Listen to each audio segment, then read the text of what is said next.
বন্ধুরা আসসালামু আলাইকুম। তো এই যে 2026 সালে এই 2026 সালে কিন্তু প্রত্যেকটি কৃষিরা অনেক ক্ষতিগ্রস্ত হয়েছেন। মানে এই যে দেখেন ভাই, পাট চাষ করছে, সে পাটও কিন্তু সুবিধা হয়নি। এই যে পানিতে, বৃষ্টির পানিতে পাট তলে গিয়েছে।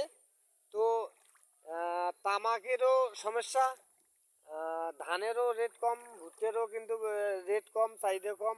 তো তার সাথে দেখেন এই যে মানুষ পাট চাষ করছে, সে পাটও কিন্তু এইভাবে অনেক জায়গায় কিন্তু বৃষ্টির পানিতে কিন্তু অনেক নষ্ট হয়েছে।